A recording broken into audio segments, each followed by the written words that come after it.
Hello, everyone, and welcome to episode 29 of UK League Chat. We're joined by ENCE's performance coach, ATL. ATL, how's it going? Pretty good, thank you. Good Nice stuff. to be here. Good to have you here as well. So, um, as you can imagine, then it's going to be an episode focused around ENCE. We've kind of tried to, well, we're in the process of trying to kind of get like an episode per team. So glad to get one of you guys on board. But before we really talk about ENCE specifically and how things are going this split, I did want to ask you some stuff about your time in the UK scene previously, because this is, given the name, obviously we're kind of UK focused podcast, and you are someone that's actually coached in the UK before, before the whole merger and everything like that. So that was on two teams, as far as I'm aware, with Phelan and with Enclave. So I was just wondering how you kind of got involved with those teams. Was it just kind of something that was available at the time that seemed like a decent step, or was there ever a specific thought to go into those regions? Because obviously you'd coach, for example, in sort of Nordic leagues and the Finnish league, which is kind of, I imagine, more close to home. So was there ever a thought of trying to stay around Nordic leagues and push for success there, or was it just kind of like a timing thing, or just like that basically?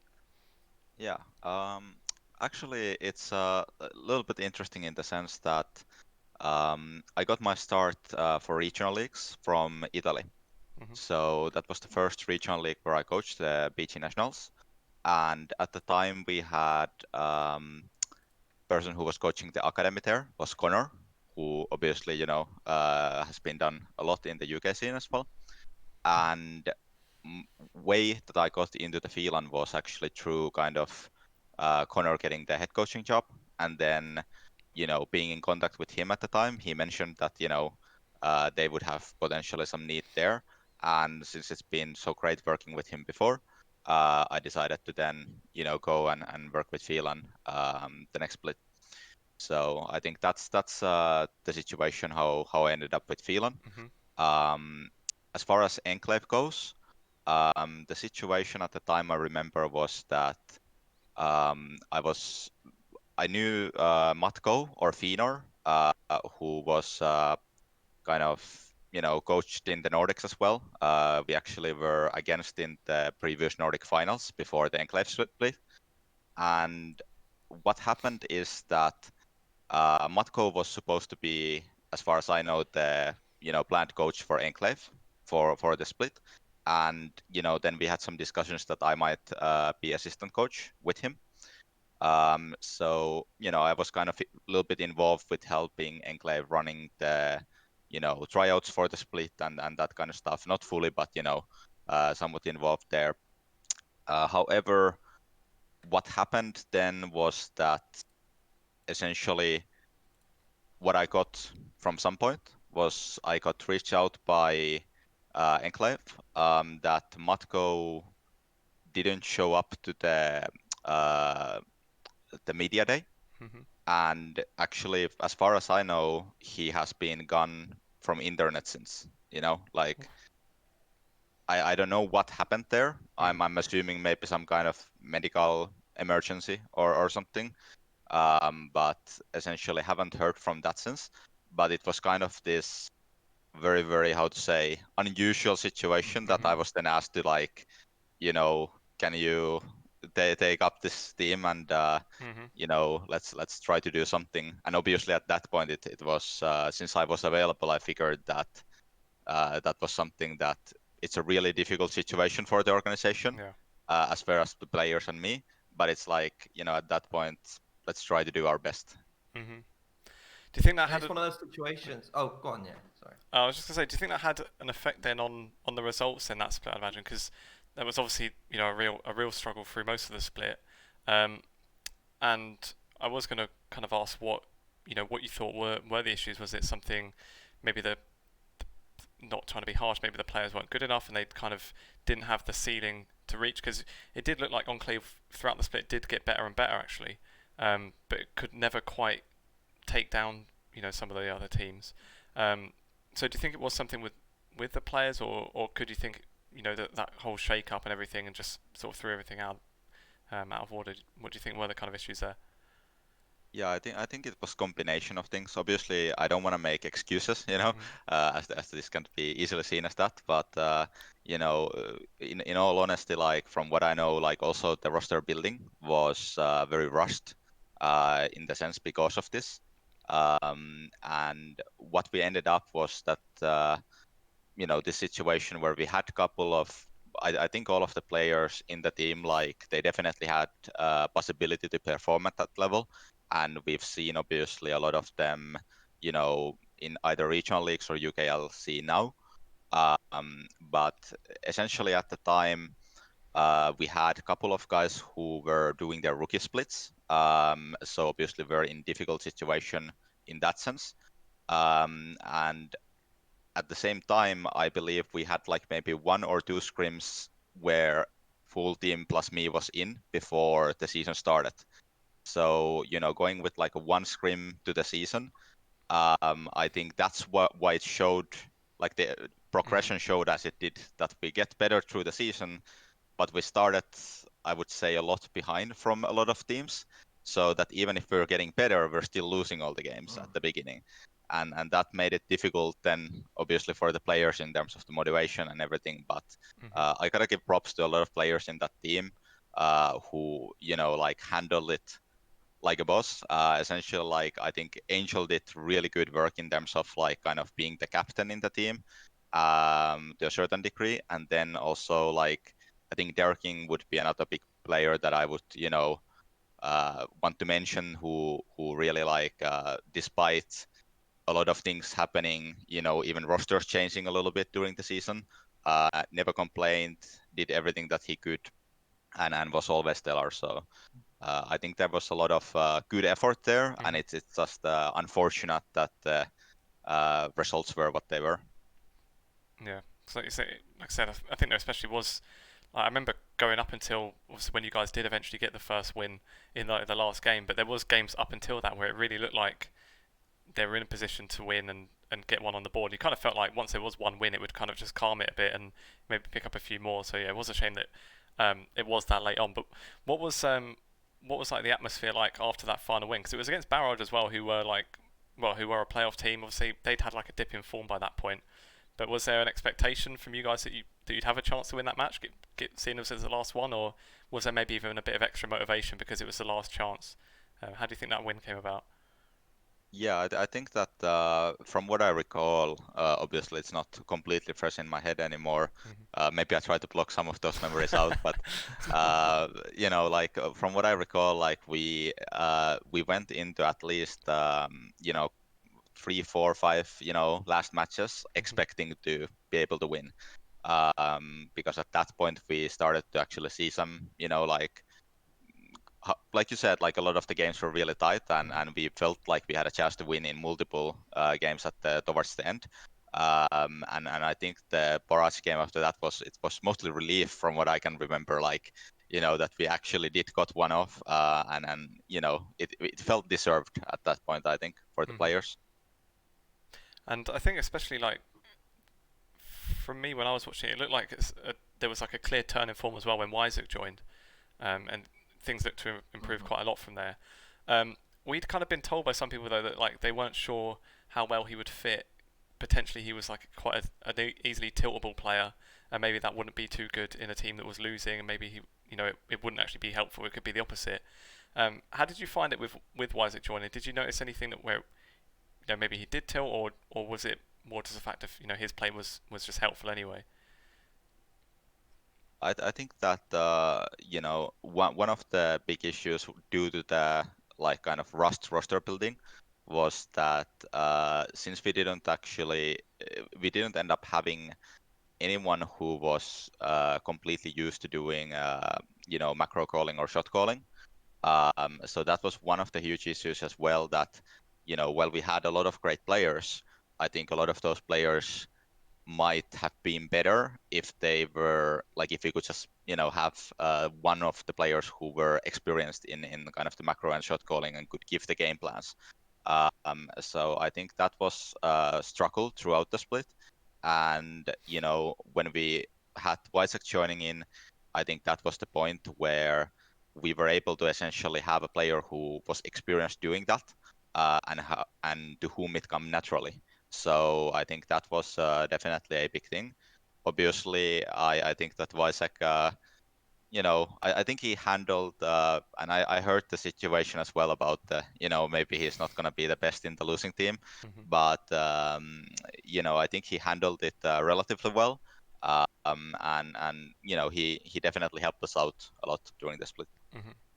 I think as well, what's really interesting about it, especially having someone like Wysek, is because sometimes it's good to kind of have like an outspoken personality into a squad. Because if you've got kind of like 5, 6 players who are kind of, in a way, not too nice, but in terms of like they're not willing to kind of voice their opinion and kind of make those decisions, it's good to kind of have that one person like Wysek. And I think that's what I realized is when Enclave was starting to play with Wysek, there was a lot more authority. Like they seemed like it was a lot more like certain of plays of what was happening. It wasn't kind of like 50-50s. It was kind of like, if we're going for this play, we're going for this play, and we're committing to it. And I think that is the point of having, like, you've got to mix personalities too. And sometimes having someone who is outspoken but is actually a really good mechanical player and can shot call, through situations is a really benefit, I think, to any side. Yeah, I think it comes back to the idea of like the macro calling and shot calling, and I feel like that's almost like a sixth role. Like you need to have at least one person in a team uh, who has actually played that role. So as we didn't really have that, I felt at the beginning of the split, it was very similar to like having just someone play completely off role in your team almost. Like that's how it felt. Because we didn't have anyone whom it came naturally or who was experienced in that.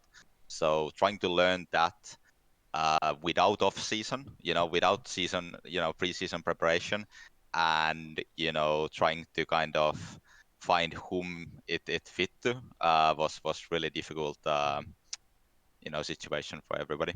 Yeah, can imagine. One thing I wanted to ask about as well, not so much relating to Enclave, but just with regards to just your coaching in general. From what I could tell, I couldn't see that you sort of got into league as a player, and you often see that a lot of coaches are ex-players or retired players. I don't think it's too common. We kind of see people that join as a coach, if that makes sense. I just wondered how that happened. Were you ever like a like a high elo player or someone that just went straight into coaching, or because I know you were saying when we were sort of discussing when to do the episode, you're also involved in like basketball coaching and stuff like that as well. So do you think that sort of thing got you into coaching more rather than trying to push to be a player or something like that? Yeah, I think that for me, like the player side more so happened in the basketball. I was aiming to, become as good as I could when I was younger with that. And then through injuries, I was recommended, coaching basketball. And I think league kind of came around that time that I kind of, started playing it a little bit. And quite quickly I realized that, the coaching at the same time as I was coaching basketball, I figured that, hey, you can do a similar thing in league. And I was already kind of out of that player mindset, if that makes sense. Like, since with the basketball and the injuries, I already had to kind of give up that dream.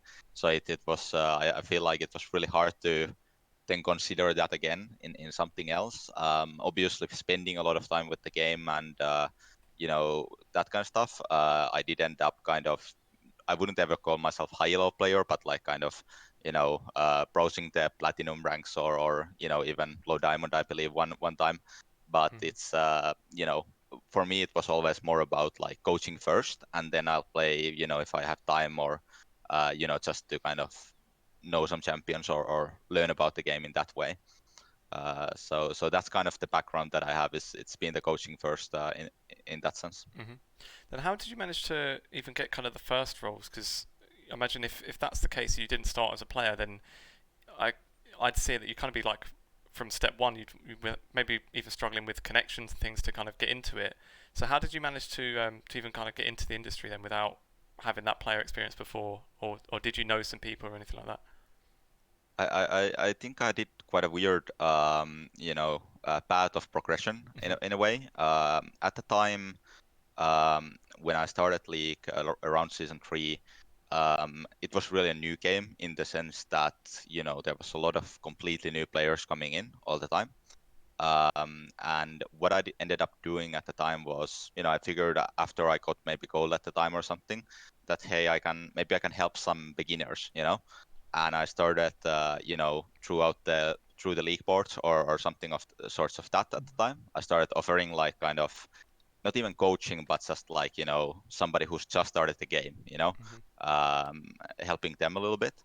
And then from there on, it progressed to there was this site called League Coaching or LOL Coaching. I think they changed their name at some point. And throughout that, I ended up essentially, how would you say, doing individual coaching, and that sort of thing. And at that time, I was still thinking that coaching was like, oh, you need to be better, like as a player. And I was helping maybe bronze players, silver players, what have you. And then at some point, as I got good reviews there, players that were higher ranked than me started asking, you know, can you help me? Mm-hmm. And I think there at some point, then like the kind of light bulb moment happened where I realized that this is the same as basketball. I don't need to be better than somebody to be able to help them, and the same kind of rules apply.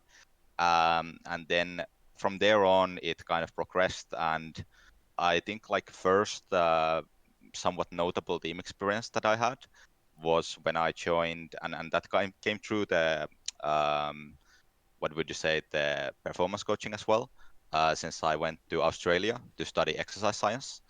And at there, I joined to a team because I wanted to see how coaching league was from the inside, So I joined again strictly as a performance coach, not doing anything with the tactics or game related stuff.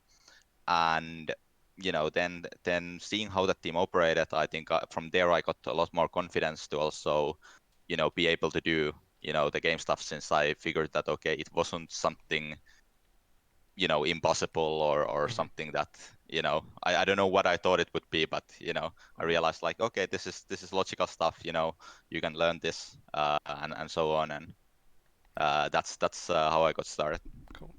And then okay. One thing which I'm quite interested in, I think it's good to kind of discuss this a little bit, because I think even though we know kind of like the different roles in coaching, there'll be some people who are listening who don't necessarily know it exactly. So like, what's the difference kind of between like a performance coach and a head coach in terms of like specifics in terms of things like that? And which one do you prefer, to be fair, as well, or is it just different, different with different teams?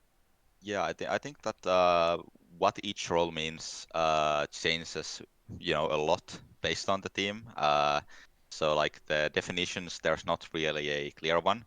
And even for myself, like I know that, for example, I'm even trying to think what role has I have in certain organizations. But sometimes when I've been assistant coach, for example, I've essentially done performance coaching job. Whereas, for example, in ENCE, since we don't really have, huge coaching staff otherwise, while my job is performance coach, I still ended up doing, some other things as well to help out. But traditionally, what you would imagine is that performance coach kind of focuses more on the side of mentality, helping with lifestyle, helping with all of the out of game stuff. Um, and then you might have maybe analyst, maybe strategic coach who completely focuses on the in game stuff. And then obviously like generally what you would want is head coach who can focus on a little bit of everything and delegate things and the overall picture. But obviously in league, that can mean a lot of different things, since not every team has a huge staff to actually Mm-hmm. have that variety. So then head coach ends up meaning whatever that person is most strongest at. So Do you think that things like that will slowly start to change as kind of like, because as League of Legends develops, it's gone past developing as a player. Now, like your backroom staff are starting to be developed a lot more. There's in terms of like they're being run kind of more and more like businesses and brands as well. It's not just like 5 teams. There's like an organization around it. So do you think that eventually things will start to change where you will kind of get like a head coach an assistant coach, a performance coach, and kind of that's their role, because there does seem to be a lot of like chopping and changing between, like, a performance coach can become a head coach, and certain things like that kind of instantaneous, without even kind of like gaining a full understanding of the steps in between at that point. Yeah, I think that's something that, and I think we've actually seen that even to some extent now. Like even currently in the league, like, we have some, I believe, actually maybe not, to be honest, but I would imagine that at least some teams, even if it's not directly in the NLC page, like we probably have some assistant coaches there.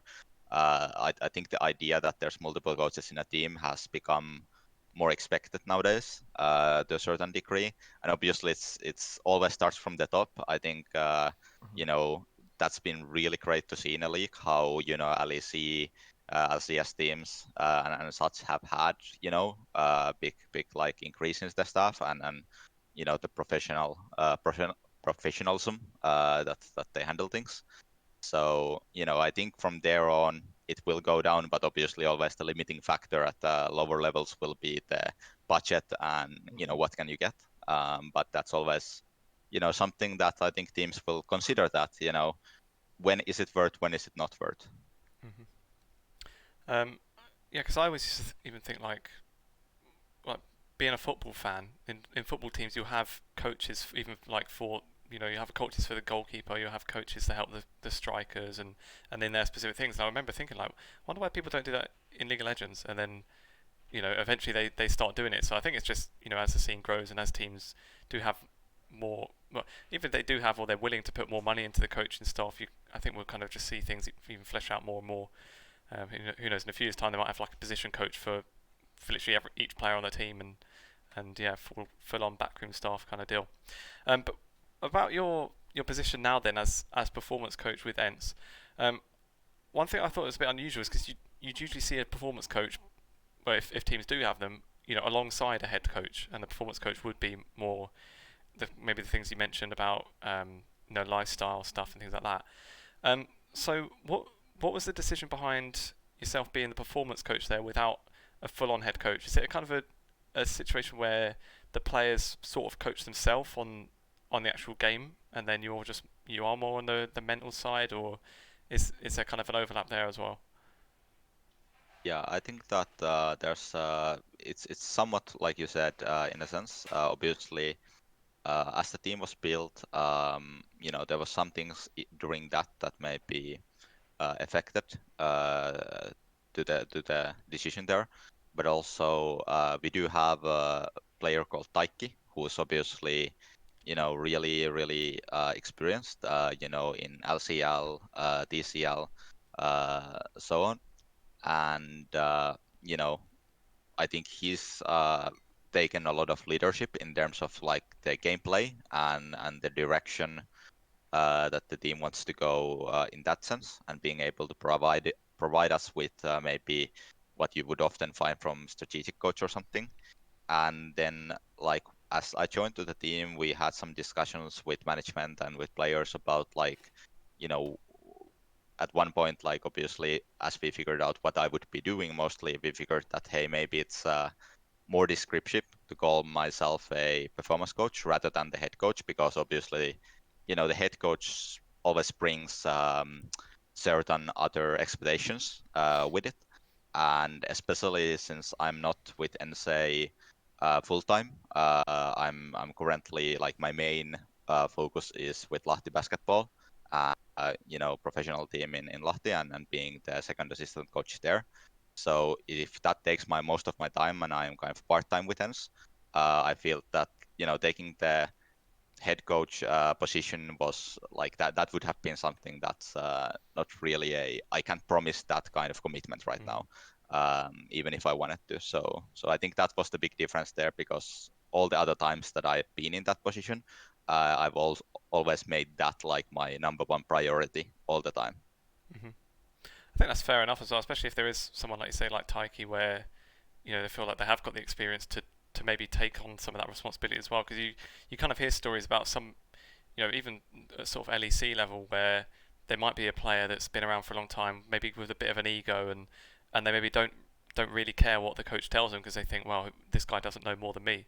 So I suppose if if there is a player that has that kind of knowledge, you don't necessarily need the head coach role. I suppose as long as you can have someone like yourself that's helpful, even not just on the mental side, even if it is just that, and getting the best out of the players on that sense, and then just let them kind of get on with it themselves. So with regards to the roster in general, then did you have a say in the roster too much, or you kind of brought on board after? I was brought on board after, like, I heard about the roster first time, when Simply was joining, since I worked with Simply individually during the off season a lot, regarding like mental side of things and that kind of stuff. And I've been doing so for quite a time. So when he was joining, I heard about the roster, and I did message, like, hey, if you guys need at the time, because I knew my situation, I mentioned, like, if you need a performance coach or assistant coach, let them know that I was available. And then after the roster was kind of built, then the management reached up to me and kind of explained the situation, and then we kind of moved on from there. Mm-hmm. Cool. And then, so do you know what the expectations were of the roster then once it was built? Because seeing like the whole, the angle of getting a full finished roster, finished staff, and everything, I think you could, outsiders could maybe get the idea that the results don't matter too much. It maybe is more of a branding thing to for this. Obviously, it's ENCE's first split in League of Legends really as well. So you kind of could get the idea that it's just I don't want to say just for show, but they may perhaps care more about people seeing that it's a finished thing and getting behind the team for that, rather than being results based, which is obviously another way you can easily get fans as well. So do you know what the expectations were, or was it just maybe see if we can get into playoffs and then go from there? Yeah, I think, like, from what I've heard from the management and kind of the general consensus has been that we want it to be a roster that can win, but also at the same time, I think management has been really good of, like, not tying itself into that, like, you need to get second place or third place or something like that. And for them, I believe, since obviously for them, I think the thing has been mostly about kind of it's a new league for them. Like, from their perspective, ENCE doesn't have a background in the league, um, and also the NLC. Like all the changes in the Nordic, they weren't really sure how much viewership it will get and these kind of things. So from their point of view, it was that keep the spot in the league, perform as well as you can, and then we see how we go from there. And I think they have had an idea that if things go well, this can be a really long-term commitment. So it's really interesting to see that from an org in the Finnish scene. Mm-hmm. I think it shows the experience of kind of the organization that kind of like ENCE are in terms of in other titles, is that they know that, like, while it's good to maybe have splashed out everything that they've got, is it really worth it then if there's not really any returns in the end? And because it is an investment at the end of the day, like they're putting resources in, and it's a little bit different. I know people might then compare it to kind of like Munster, but it's a little bit different with Munster because Munster's kind of got that sports, traditional sports mentality. I think it is where there's two different mentalities with esports and sports. I feel like once a sporting brand gets into esports, they want to just like become like the best at it. So I feel like there's that kind of nature with traditional sports. I feel, and that's why like Nordavind, like, because they're football owned, I believe, as well, aren't they? So they're another org which have constantly tried to put a lot in. Where I think if you're kind of like, if you're used to the scene, you know that sometimes esports don't work out, certain divisions don't work out, so you don't want to spend everything. So I can see what they mean, and I do think that personally, it is a branding decision, but I think it's a smart branding decision as well, because at the end of the day, like, if this side was, no offense to if this side was 0-7 at this point, then you could say that it wasn't worth it. Because you'd be like, well, the branding's there, but the players were terrible, so it doesn't matter. But it's not. It's a competitive side in a competitive league, and it gives ENCE kind of room to improve on, and that's why I quite like how they've actually run things in the end. And then, so how do you think the split's gone so far then? Right now, obviously in your group, you guys are in playoff positions at the moment, 1 win ahead of Godsent. And I'd imagine I would have thought that's kind of where you guys would expect to be, seeing or knowing what the other rosters were. I think that's where, even like on our predictions before the split began, I think Tom had you guys 4th. I had you guys 5th because I was way too hot on Singularity. And yeah, we see how that got me in my predictions. So yeah, I don't think was that kind of. Are you guys happy with that so far? I'd imagine the fact of just getting into playoffs would be obviously a big thing. Do you guys think you should be doing better, or do you think you're kind of happy where you are at the moment? Well, I mean, obviously, I don't want to put words into other people's mouths, so I'll just speak from my own perspective. But I would say that I would be relatively happy with that. I think obviously there has been games that we felt we should have win or could have win. One or two. So we could be a little bit better in that sense.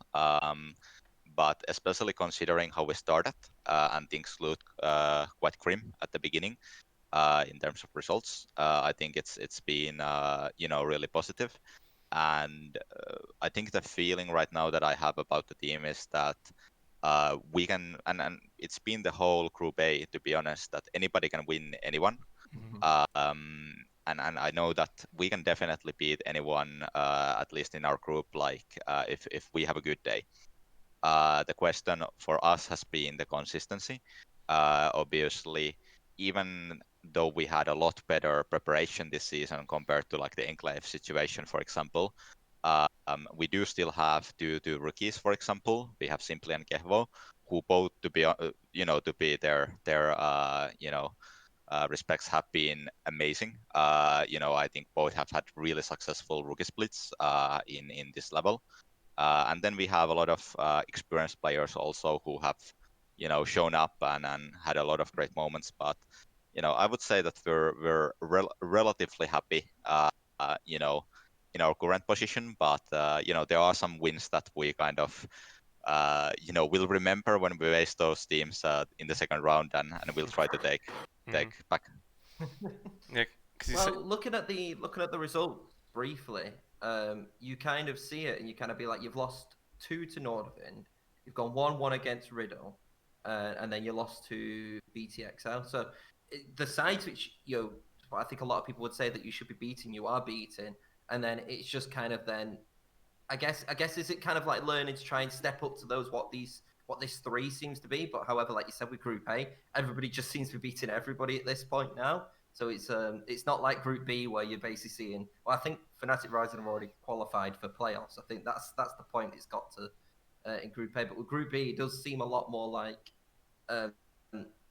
there's mistakes, and so that means that like you can kind of coach those mistakes, and potentially you actually don't actually know where anybody kind of is in that level, because there's no clear like well-oiled team playing the best I think they can be doing right now. I think that for us, it has been mainly about just focusing on our own game because, as you mentioned, some of those losses, I think the BTXL game, for example, was something where, we played really well, I think, that game. And I think that was something where, I could have seen us win, in that particular game. I actually was more confident of us during the game winning that game rather than, for example, the Nordavind game. So, for us, it's been all about, trying to figure our own game out and the consistency. We know that we can perform really well, but being able to guarantee that we can bring it up each night has been a little bit of a challenge. And that's obviously a lot where my work has been in terms of the kind of the mental side and the preparation and that kind of things. And when I've looked at the games that you guys did win, it kind of seemed to me it's like if Kehvo can get ahead, and when Kehvo pops off, like that's just it. You guys are won. Like looking at the games that you guys did win, he went 7-1, 8-0, 12-0, all on Ezreal as well. So do you know if that's something like, and it may be something more, even for us to ask the Taikki at some point. But do you know if that is like a conscious thing to maybe try and get Kehvo ahead and and let him carry the game? Because like I said, he seemed to have been playing really well in those wins that you guys did get. Yeah, I would say that like what often ends up happening in those kind of situations is that if we play really well elsewhere in the early game, that allows Kehvo to get ahead as a kind of result of that. And then when Kehvo gets ahead, he's really, really good. So, then it's kind of like it needs to work the both ways since it's a team game. We need to be able to handle everything elsewhere to give Kehvo kind of the keys, and then Kehvo generally, if he gets the keys, will do the job. So I think that's definitely what you see there. Kind of almost like, well, sort of similar to the way that like Excel were playing their last split, where they were trying to sort of put pressure, all over the map as much as they can, and then just let Deadly farm and get ridiculously strong. Yeah, it seems like Kehvo's the new Deadly in that sense. But yeah, he's done it really well. It's interesting to see.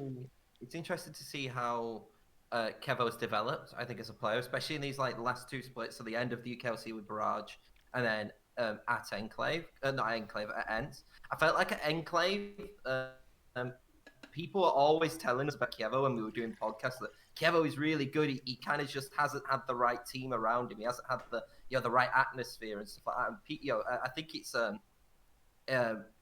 someone at Enclave, I think it might be Philip, was basically saying that he's really, really good, and he just needs to find the right team. And then he found the right team at Barrage, and it's worked. And then when he left, we had that thing of, oh, can he keep it going? And he does seem to have got this kind of good like mentality going as well. I feel like he just looks like a lot more of a complete player around other players now. It's really good to see a development like that of a player. Yeah, definitely. It's something that I've seen close up since to some degree since I was working with a team called Ricky Esports in Finnish scene before that, and Kehvo actually played for us the one split before he went to the not Barrage but Enclave. So I saw his situation at the time. And at the time, he wasn't really, I wouldn't call him complete player. He knows this. But then when I saw him again, after the Barrage split, when he came to ENCE, and even during the Barrage split, I saw some really good performances. But then now that he has been in the ENCE, I've, been convinced that he's matured a lot. And especially like the completeness, as you say, he's not just now a player who can mechanically perform really well, which was obviously evident even from the Barrage. But he's also a player who, generally has things decently in the mental side of things, preparation, lifestyle, like these kind of things. He's really, the attitude and the work ethic is there. So, I do see him keeping up this level or similar in the future as well.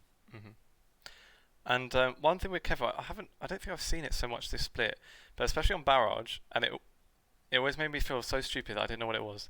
Where there was this like copypasta in Twitch chat every time Kehvo played, about this like 21 centimeters stuff, and it's been one of those things like I would see it so much, and I felt too stupid to ask it, and I felt dumb for not knowing what it was. Have you seen that? Do you know what that's about? Any ideas where that came from? No, I have to say no. I've kind of lost track since Finnish. I don't know if it's how much it's outside of the Finnish scene, but especially Finnish scene, I think does like their copypastas a lot, and even in our games there tends to be like multiple ones. So I haven't kept a track of like each one that much. It's just something that I expect that when there's Finnish players playing, especially when there's ENCE as an organization playing. There's all these memes and copy pastes and whatnot, and we embrace it and enjoy it. Yeah, definitely. We had as well. There's a question from Psychic Pete in the Twitch chat saying that assuming you guys do get the fourth spot and therefore get into playoffs, how do you think you stack up against the Group B teams? Because I think previous people we've had on from Group A have said that it is the stronger group than Group B. So where do you think you would be? Let's say you were in Group B. What level do you think you'd be in there? I mean, yeah, I think there's a lot of really strong teams in the Group B. I mean, obviously, gotta give props to Munster Rugby with the Vice being there. and then Tricky Esports with Bad. So a lot of like familiar faces, if you will. Both whom, by the way, been amazing to work with. Wysek the Enclave, and then Bad with the Phelan.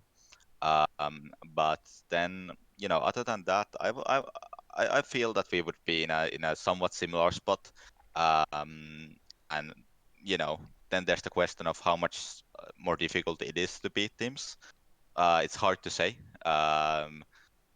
Since we haven't played most of them. I know some teams we have scrimped, but don't want to leak anything there. So we'll leave that up to debate. But I would say that we're very much confident going against those teams, and we'll see what the result is. I think when it comes to playoffs, like when you get there, anything can happen. It's kind of like a new situation, and it's all about who's gonna perform that day. I have experience in the past of Finnish teams making upsets. I don't think when Nureki was playing in the Nordic Championships, anyone was expecting us to. I don't think we were supposed to get second place and get to finals in the first place. So at that split, when there was other teams with like triple, quadruple our budget. So I have experience that when the playoffs is on, it doesn't matter who invested more. It doesn't matter who has the bigger names. All that matters is just what happens during that day. Definitely. Cool. Let's maybe have a look then at some of the upcoming games this week and kind of get our thoughts. And as we go through, we can kind of get your thoughts on how the teams are doing as well so far. Maybe give some predictions along the way. So the first game coming up next week. Well, actually, the first game next week is I think the Singularity Godsent that's still got to play. I think that's playing on Monday night, from what I know. But yeah, we've got some predictions for that already sorted. So I'm waiting for that one to get a couple of points on the board and start clawing my way back to Tom. Yeah, I doubt it. Did we differed on this one, didn't we? Because did I go for Singularity? No, we actually both said Singularity. Actually, it was only Pad said Godsent. Well, so actually, perfect. Well, we can. That's all I want. Yeah, we might catch up with the guests a bit then. But yeah, for this week then, we're starting with Barrage against Tricked. What do you make of those sides? Obviously, Tricked is a team I think has sort of been performing ahead of what most people's expectations were. We were annoyed. I think we all voted for Tricked to beat Dusty last week, and Dusty pulled one out and beat him. But yeah, one thing I quite like with Tricked is just the fact that they're maybe not just playing the kind of straight meta stuff that everybody else is, or like Aphelios, Ezreal every game, Azir, Corki and stuff like that. What do you make of Tricked and Barrage as well? Where do you think, or how well do you think those guys have been doing so far? I mean, Barrage, I don't know too much of the other players than Chadran, who played actually in the Italian scene in our academy team with Inferno at one point, and he was really promising player at that time. So it's been exciting to see how he played this season, and kind of finally people recognizing that he can play at this level. However, in this current situation, I mean, Tricked with bad mastermind, and then having people like Sof in the jungle, who I think is one of the more promising junglers in the scene that I've seen. I'm expecting him to have a real potential for playing professionally and playing like, I mean, he's probably actually playing now professionally, but even to like knocking to the LEC academy doors if his development is solid in the next few years. Maybe same even with Vasor. So I would definitely have to give it to Tricked with like kind of they have the young talents of Vasor, they have experience Achu, mastermind of a pad. That's just quite a tall task to beat. I'm going to go for Tricked on that one as well. I think from what we've seen so far, they do look the stronger side too. And yeah, with Pad, he's probably got something up his sleeve as well. What are you going for on that one, Tom? I think it's interesting because Barrage has, I think, been one of those sides where I'm kind of like, even though we're going into the 6th week, I still kind of don't know where I stand with them in terms of are they strong or are they not? Because this side beat Dusty and then lost to Fnatic Rising, so that's the last 2 games. and then Trick lost to Dusty. But if I have to be honest, I think that kind of Trick lost to Dusty because I think Trick maybe got a little bit too overconfident in thinking that they could beat that side. And I completely forgot that they did this whole boot camp thing, didn't they? Which clearly does actually help. It's not a myth. Like when you get all these sides which can actually be together and actually talk about it, it gives them a massive advantage. But I do think that Tricked are going to look to get another victory here. I think they need to go 2-0 if they want to be considered maybe like the second place team. I don't think they're going to get first at this point. But I think they've got 2 good games this week where I think this could prove kind of where I feel that they could go in playoffs. I think they're going to make playoffs. I think everybody's going to be easy to say that, but I think it's going to be seeing how they can beat these 2 sides to see whereabouts in terms of strength they're going to be. Mm-hmm. And then, the game after that then is Munster against Fnatic. And when we had this game earlier on in the split, I don't remember everyone's prediction. I think I went for Munster thinking that they would upset it a bit. And I didn't think it looked like, well, at the time, it didn't feel like that would have even been too huge of an upset. I think it might have even been in sort of the first couple of weeks. But since then, Fnatic have looked far stronger in that group. They've obviously still yet to even drop a game. And we've seen Munster sort of drop off a bit as well, maybe getting complacent in some games, or just generally not looking quite as good as everyone expected them to. What do you make of Munster split so far, and the fact that they've perhaps not looked quite as strong? Because I think it was I think it might have been with Pad last week. He was kind of saying it maybe even around how they've sort of built the team. Like Max Law, a guy that wants to get impacts early and with early ganks and stuff, and then perhaps matching him with laners that aren't so much like that, are a bit more passive, or do play better in weaker lanes and things like that. So what do you make of Munster so far? How strong do you see those guys? I feel like they have a lot of similarity to us in a way that I think like on a really good day they can be really, really, really good. Then the question is, can they do that every day? But in this kind of a matchup, while maybe my brain might say more towards the Fnatic, my heart says that Munster, due to obviously having Kehvo there as a Finnish guy, and then Wys, I believe is their analyst, from Enclave.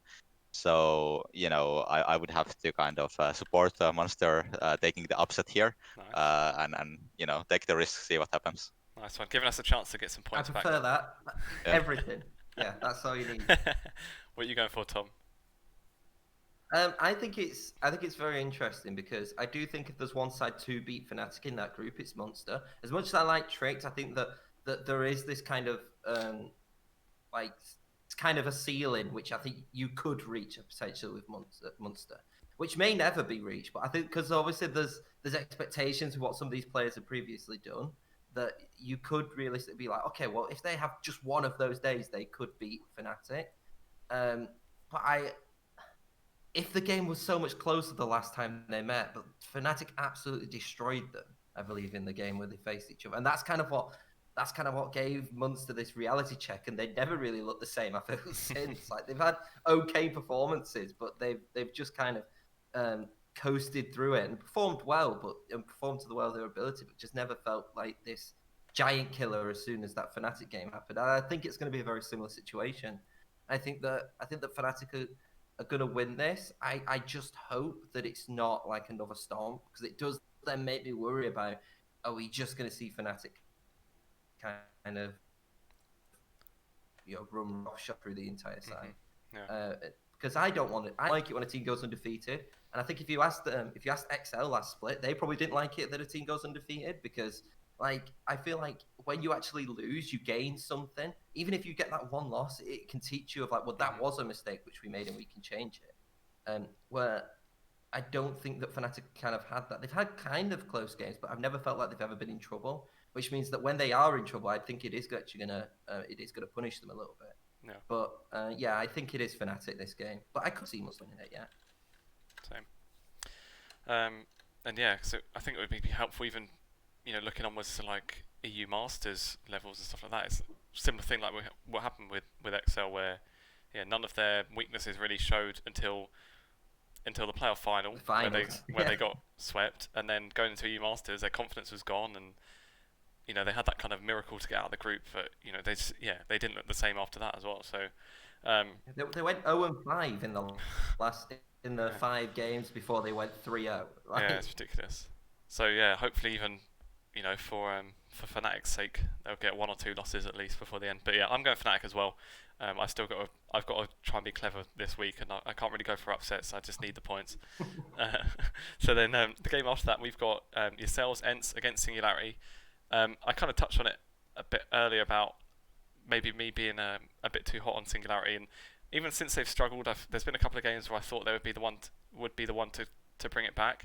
They did get their first win though this week, and that was after, I think, when we asked Pad about it last week, about if he sees Singularity turning their split around. He basically said no, like that they have looked very weak, and there's perhaps not time for them to kind of get things back on track. But then since then, they did get the first win. However, he did slate Nordavind as well. So True. like, Yeah, they got that first win. It wasn't, to be fair, he was saying that Nordavind aren't perhaps as good as they look, but they still are one of the stronger teams in that group, and Singularity beat them. So, ATL, what do you think of Singularity in particular then? Obviously, they did struggle a lot. They had the Scoot game where he was, he just got fed basically, and but they have sort of slowly looked a lot better, I think. It was almost like it was kind of giving me flashbacks to Enclave in a way, like couldn't seem to get a win, but clearly we're getting better, but just couldn't kind of get that first one. But in their case, they've got one, with a few weeks left. Do you see them maybe pushing on a bit now? We've still got to actually wait to see what happens with them against Godsent. But if you think if they win that match and go 2-0 for last week, then they should be full of confidence. So what do you make of them? Do you think they should upset you next week, or do you think it's going to be an easy match? Well, I do have to vote for our own team here. Of course. That much is clear. But I definitely think that with the roster that the Singularity have, I wouldn't ever feel confident counting them out. And I think we would do ourselves this service if we would do that. So yeah, I think we definitely need to go to the match with the idea that these guys can definitely punish us if we do make mistakes. And I think it's similar to what I've said before, that it will be a lot about our own game. I feel it's gonna be like even something like to join sliding Nordavind here is that I feel like Nordavind felt really similar to Riddle, Gods, and Singularity in terms of playing against them, but I feel that we were significantly worse in that day than what we've performed otherwise. So I think that Singularity they will do to us what Nordavind did if we're not ready. But if we're ready, we will handle them just like we did before. What do you reckon on this one then, Tom? I'm gonna go for ENCE because they are my second most picked predicted side in the entire game. Oh yeah, do you know ATL? Tom is literally your guys' biggest fan. I predicted ENCE. I predicted ENCE. I think the one side. There's 2 times actually. I believe it was this last week. I predicted Nordavind, and then the other time I didn't predict ENCE was Godsent, and I don't know why I didn't predict ENCE over Godsent. Every other one I was like, yeah, ENCE are gonna win. Then the Godsent one, I was like, nah, I don't think so. I'm like, I was so bad. How am I second in predictions is the other question. No, I think that ENCE just look like a strong side, but there's something in the back of my mind which is a little bit like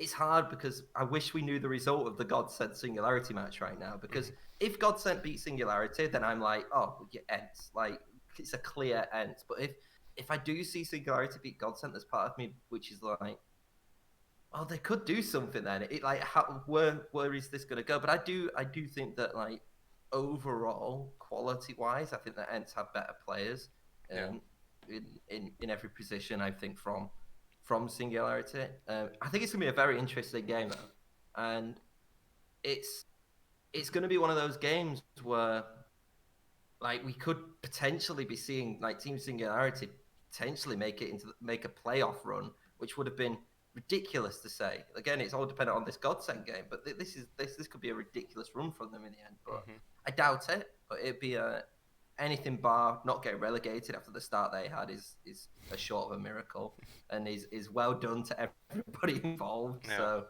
but yeah, I am gonna go ENCE because they just look like the strong side. If I'm being honest, despite like I said, I'm a big Singularity like fan in terms of especially with Torek, how he's kind of because you know, he's working so hard in trying to build that side up, trying to coach that side that you can kind of see when you know that a coach is putting so much time and effort in, and these players are putting so much time and effort in, you can kind of see development on the Rift automatically. And it's good because I think he even came out and said that like they weren't the finished product at the start. They were nowhere near. There was some major problems, and they have slowly chipped those away, and it is really good. It's really impressive to see. Yeah. I don't think I said I'm going ENCE as well. Sort of similar things that you guys are saying. You know, you do look stronger on paper. You should win probably, and yeah, just you know do look a stronger side. But I think the fact that that game got postponed for Singularity, I think that's the one thing that could give them a chance. Obviously, if seeing as it's only the day before, I think if they do beat Godsent, because right now Godsent are obviously the team that they're trying to basically overtake, isn't it? It's, you know, between those two really for fifth and sixth place. I think if they beat Godsent and go level with them the day before your match, that's when they'll, you know, they should get the bigger confidence boost. I think even than the game against Nordavind, where they'll now see that they'll be level with Godsent, only one win behind you guys, and may well be, you know, really up for it based on that. So yeah, it will be really interesting to see what actually happens on Monday night with that postponed game. But yeah, obviously doing the predictions before that, I'm still going to go ENCE. I think that's probably the safer pick in my current situation. Then then after that we've got BTXL against Nordavind, which is our match of the week for this week. So our 2-pointer. And yeah, it is, you know, like you say, Tom, it's difficult. XL aren't as clear, you know, as clear ahead as they were last split. They're literally level with Nordavind at the moment, and it just haven't really looked quite the same yet. It's a tricky one. I think I'm going to go XL, just because, you know, I don't know, the fact that they're kind of, well, they are level on wins, so they're playing at a similar level. So in terms of form and things, you can't really separate them. So I'm just going to have to go off you know the players that they have. I still do think that XL have the stronger players. So if they both play kind of to equal strength, I think XL should be able to still take it. But yeah, it's a really tricky one. I could easily see it going either way, especially after Nordavind losing to Singularity. You know, that might be a kick up the arse for them. And that's, you know, if they've lost to them, they may well be on like a double practice week, trying to sort things out for XL. So yeah, really, it's difficult either way to sort that one out. ATL, how do you see those teams at the moment? We kind of mentioned Nordavind a little bit already. What about XL? How strong do you think they are? Because the comparison will always be XL to Fnatic, but you know, so far Fnatic have clearly looked better, I think. How far do you think they are off of that level and off of where they were in spring? Yeah, but well, while I said that we felt that Nordavind wasn't too much a difference compared to some of the other teams in our group, to be honest, I don't think that we felt XL was too much of a difference either. You know, we felt completely comfortable that day playing against XL, and we felt that you know, like it was winnable for us, even if we didn't manage to close it out. So, you know, it's a hard situation to choose. Obviously, I think Hansen has done really good job in the past.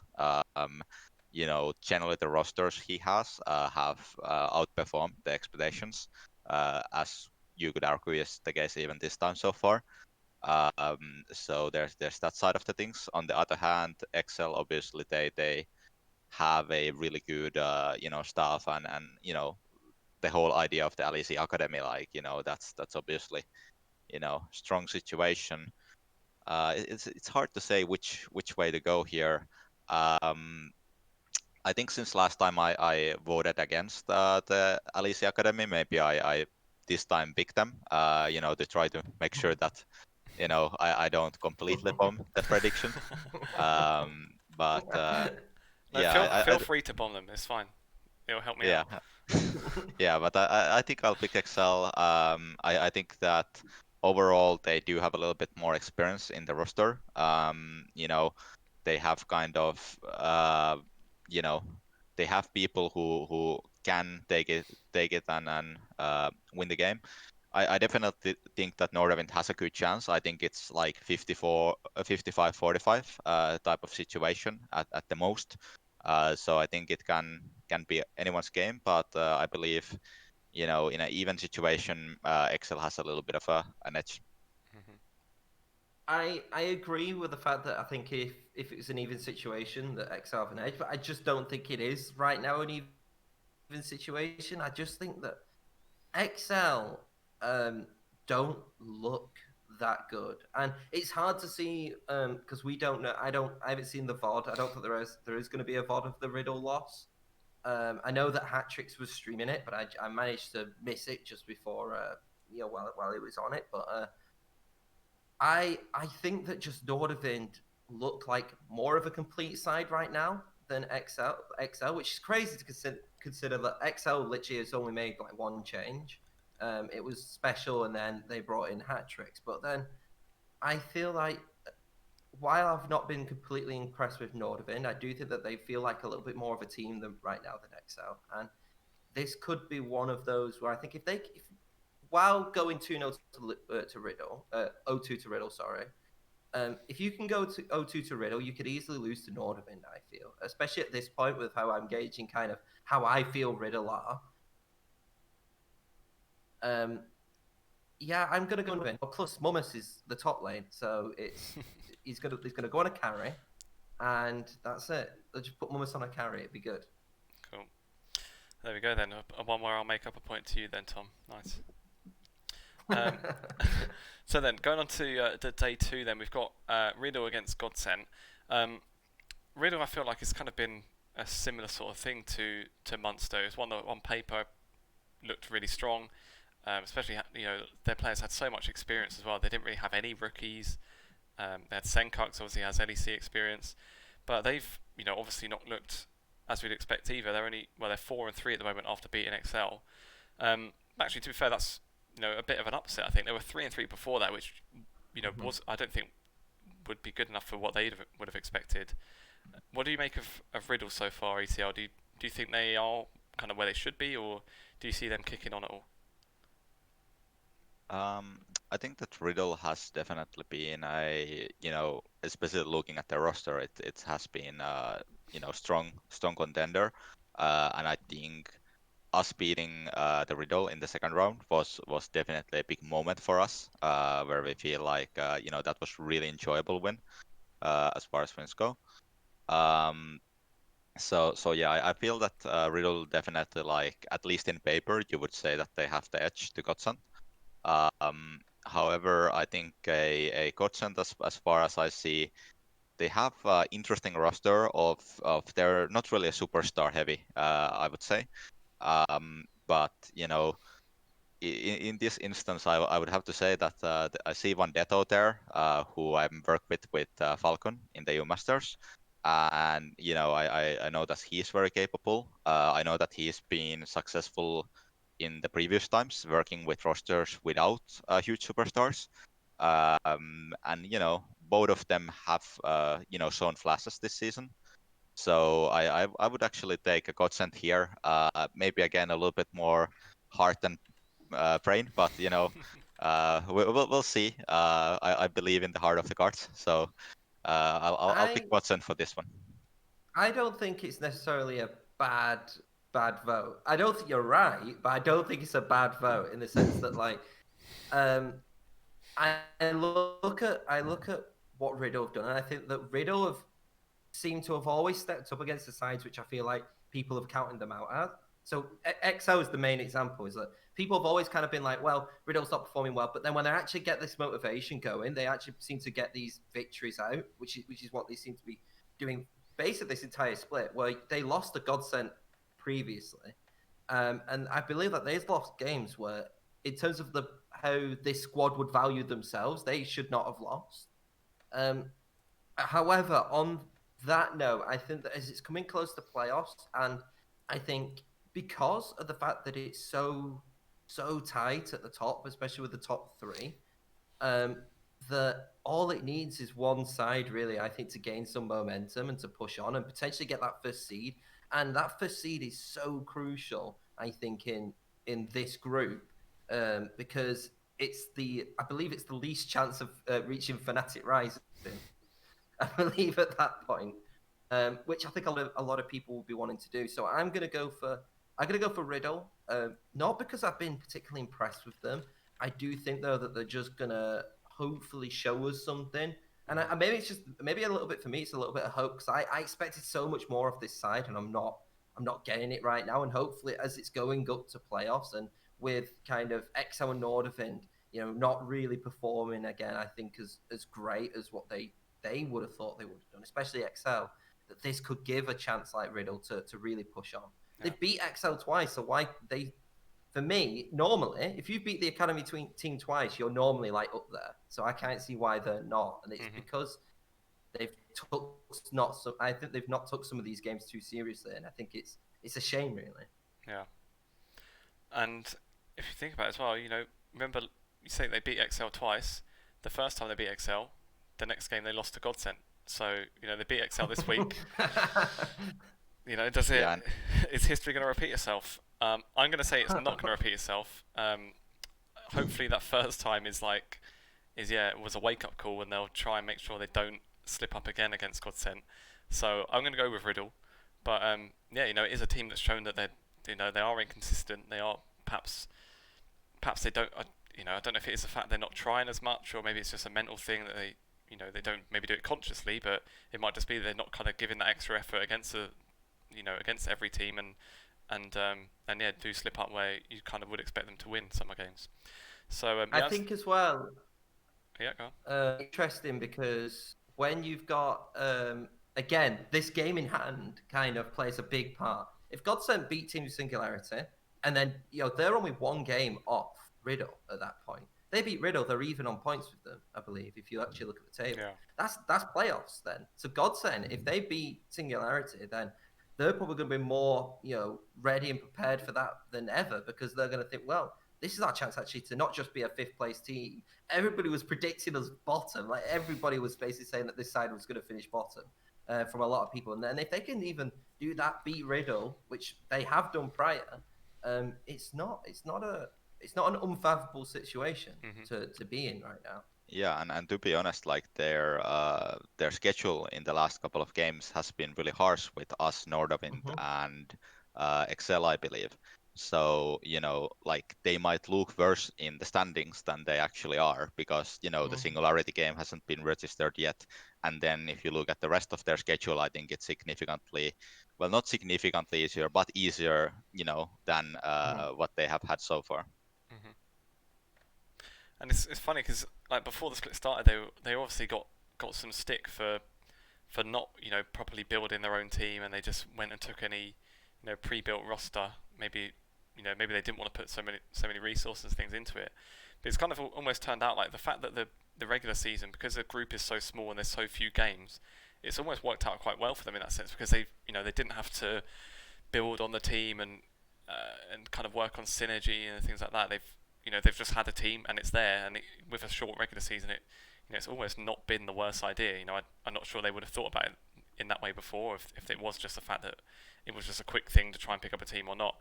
But I think luckily for Godsent, it has kind of worked out, I think. And like you say, Tom, if they beat Singularity, they're winning the race for playoffs after that. It's so interesting seeing how it could change all of a sudden. Yeah. I quite we said about before the format being where some teams do only play one game in a week, and they go a few weeks only playing once, and then go another 2 game week. But obviously, in that sense, it could be a bit difficult, and I don't know, momentum and things can be messed up a little bit.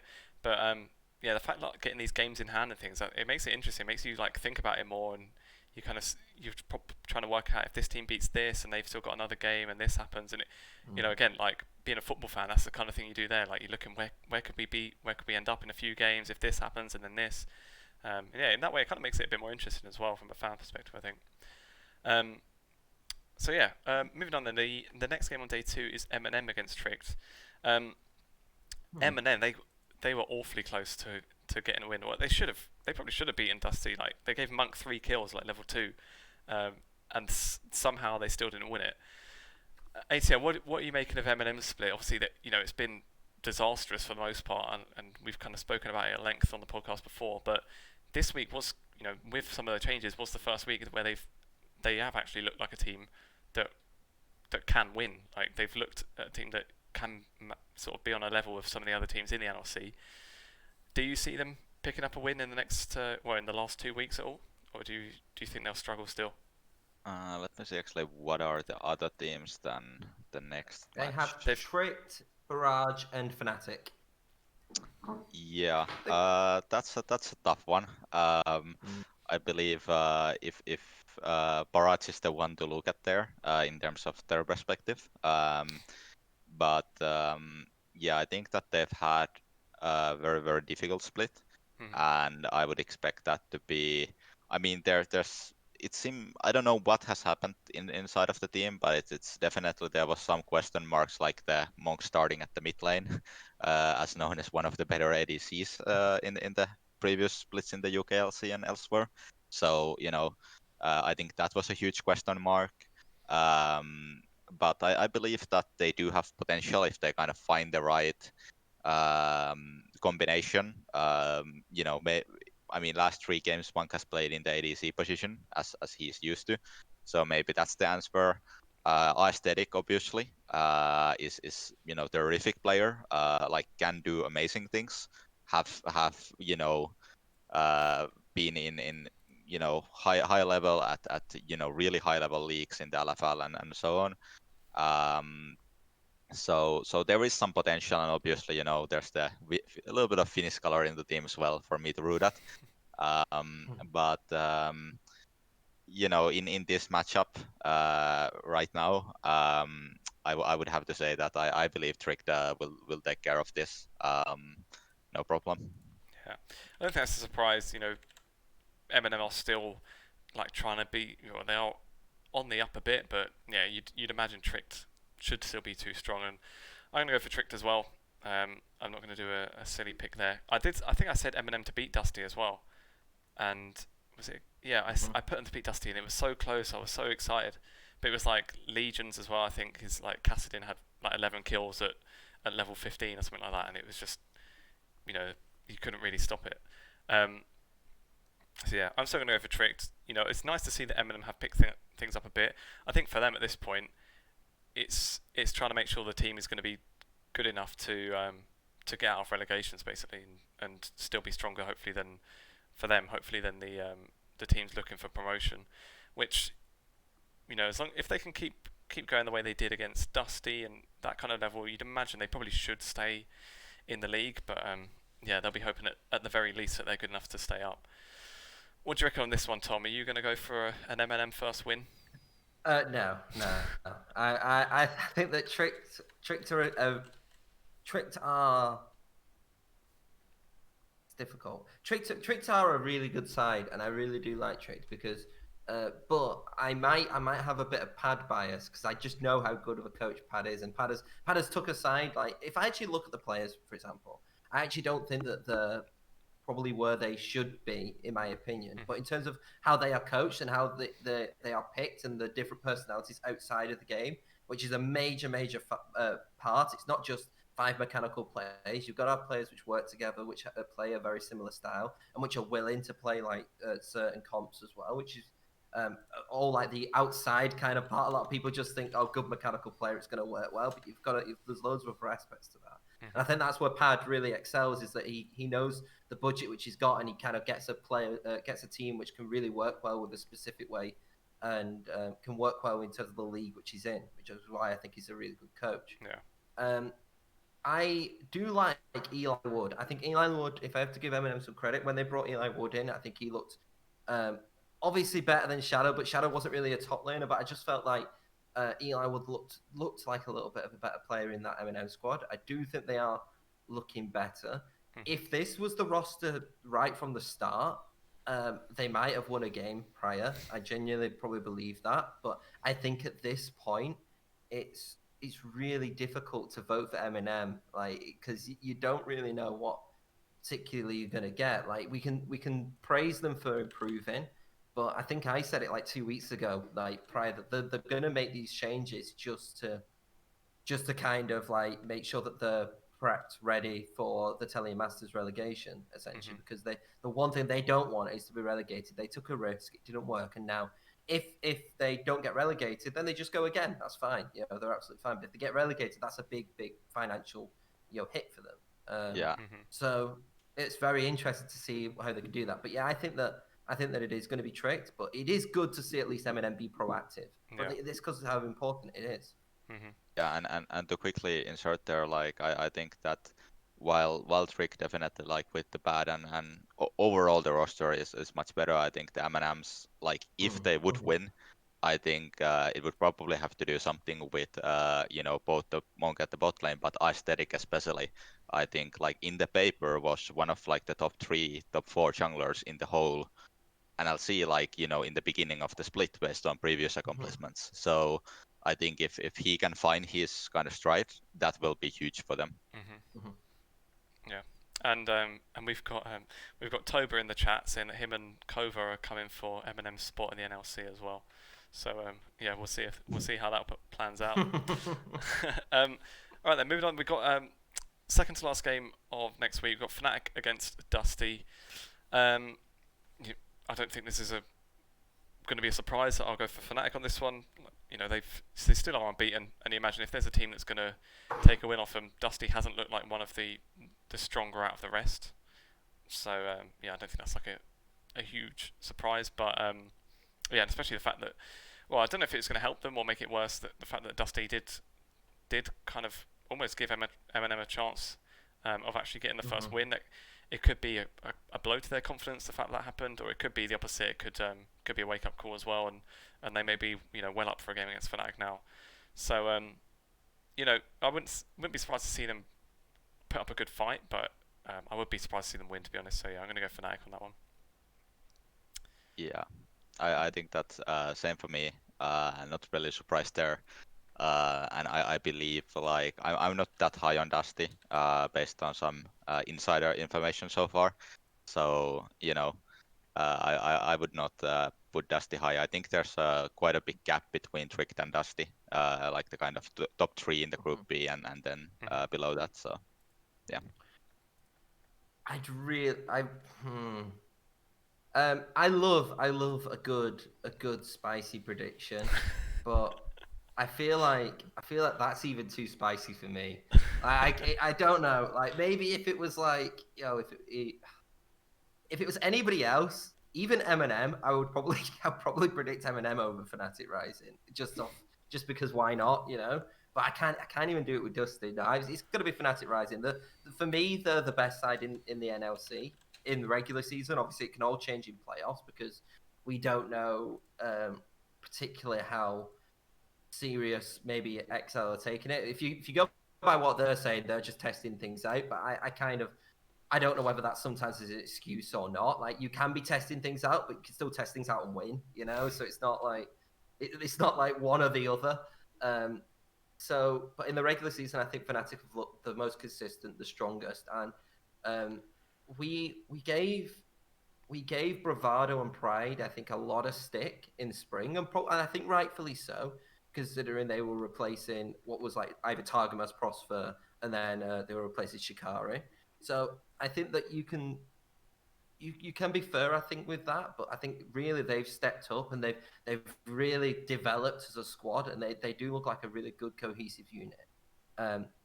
Like I said, I don't think they'll lose the rest of the split.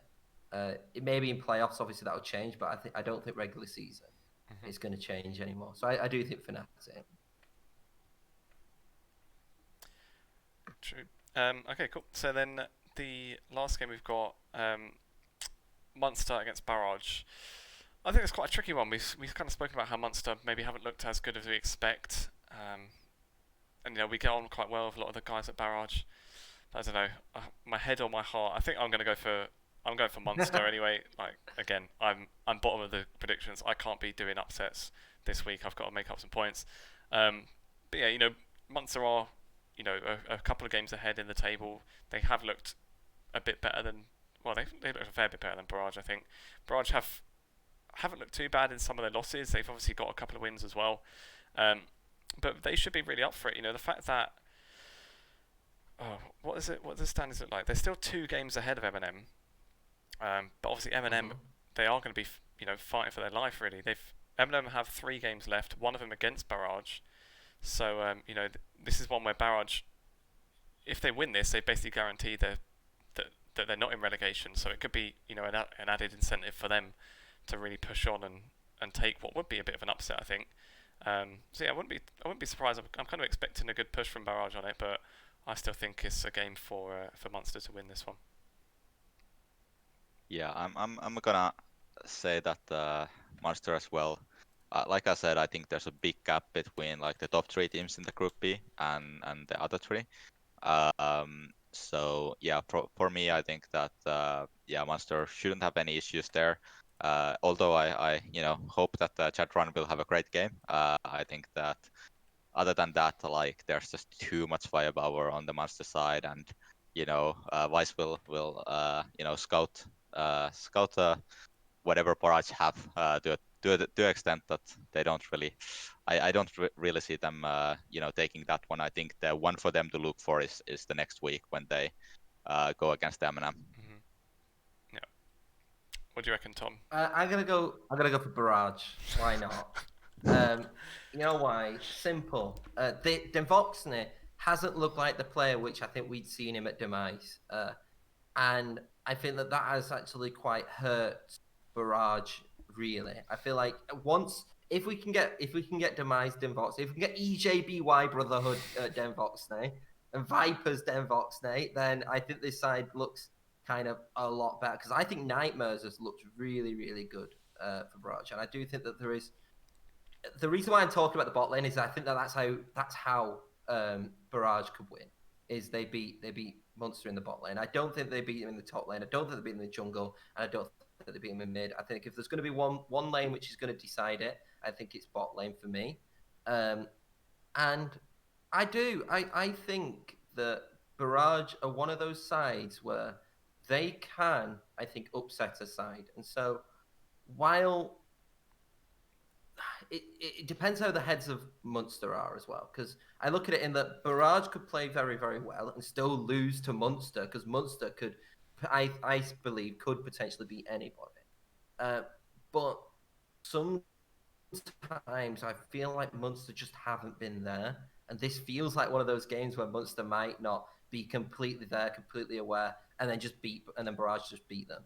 And that's why I put Tricked above Munster, because I think that Tricked are a lot more aware of kind of like everybody around them, and they kind of prepare, I think, a lot better. And that doesn't mean preparation in terms of like they don't scrim them, they practice them, but there's a difference between practice them and then kind of being like, right, we need to put a lot of effort into kind of these specific games. You've also got to think that Munster, they're basically guaranteed playoffs at this point unless something horrifically goes wrong. So I wonder if there's kind of a lane and eye of let's try maybe some new things. I can't see, especially in that group. I don't think it's the lowest they could get is 5th, and it would take a miracle run, I think, for Munster not to get into playoffs at this point anyway. So I'm gonna go Barrage because I've tried to make a reason for why, and that is my reason why, which is their Vox then. So yeah, fair enough. And to be fair, Munster's other game being Fnatic this week. Which one are they gonna prep for more, Fnatic or Barrage? You'd think Fnatic. So they might not be ready. There might be something Barrage.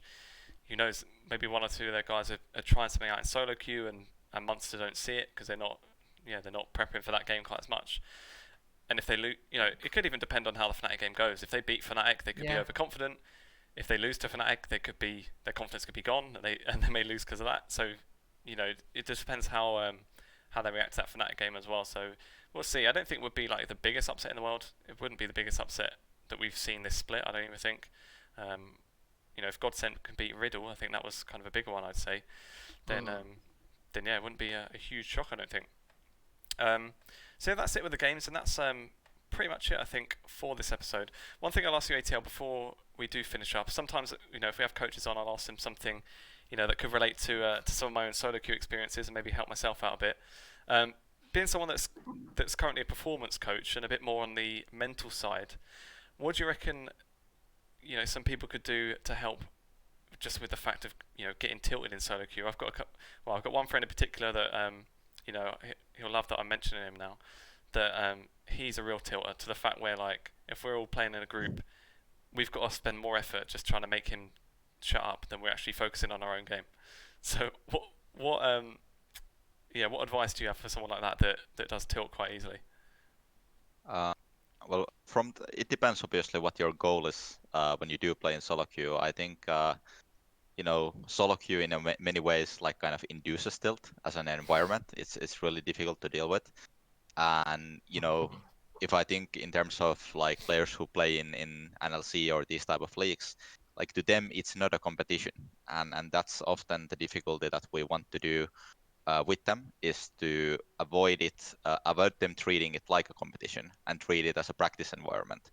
And that's one factor that if being able to do, you know, will help with the tilting.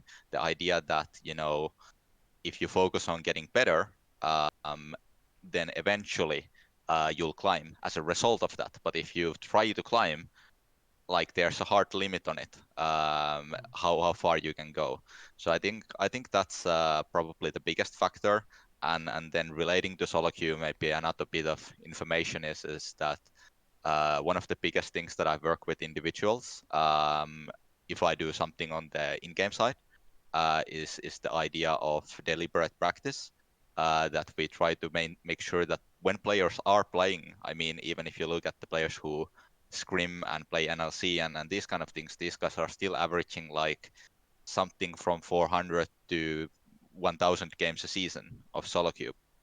And if those, you know, 1,000 games a season, for example, ends up being 80% autopilot, that's a huge lost potential to what they can, you know, practice. So the key there is just making sure that you have individual goals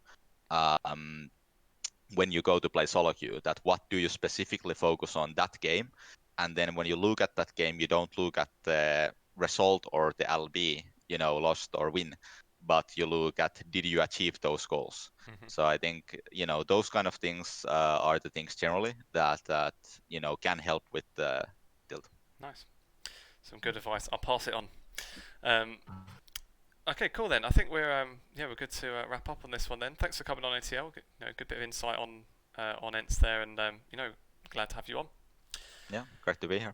Good stuff. And yeah, so for anyone that's been watching, I know we've got a few people that have been watching live on Twitch. If you are still in and around, then please feel free to follow on there. Otherwise, if you're listening or watching back later on YouTube or on Spotify as well, of course you can follow there as well. And lastly, our Twitter handles are all on the screen too, so you know, feel free to drop us all a follow. And that's it. Yeah, thanks for watching.